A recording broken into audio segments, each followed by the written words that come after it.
The only way you can always know what to do next is if you're not growing, if you're not trying new things, if you're not challenging yourself.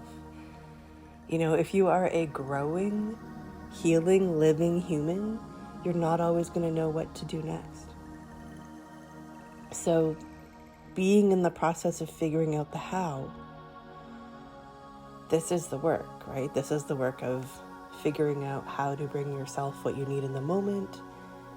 This is the work of figuring out how to be happier, feel more fulfilled, how to live in a way that's more in alignment with your own values.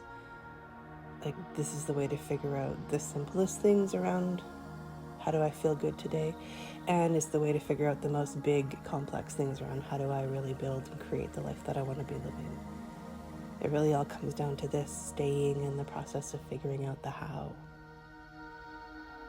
That's the magic of the weekly planning for me.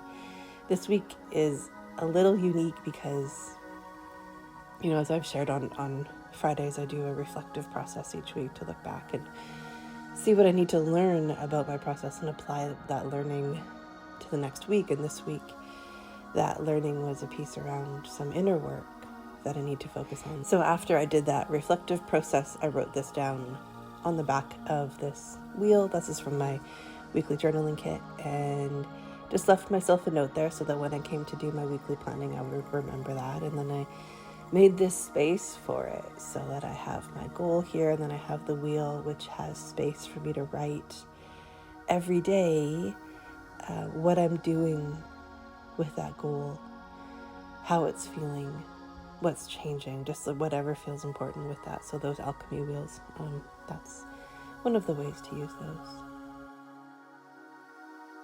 The point here is, as long as you keep showing up and engaging in some way, there'll be something for you to work with, whether it's noticing a place where you're not holding boundaries very well and you're doing what other people want to do instead of what you want to do, or noticing a place where you don't quite believe in your next level dreams, or noticing a place where you're really actually inspired about something and you want to make space for it.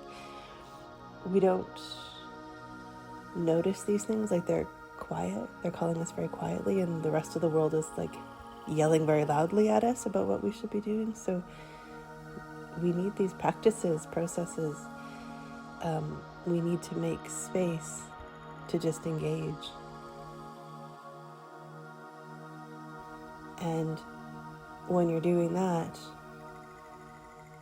the answers will come, the next steps will come, and you'll figure out how to create your path.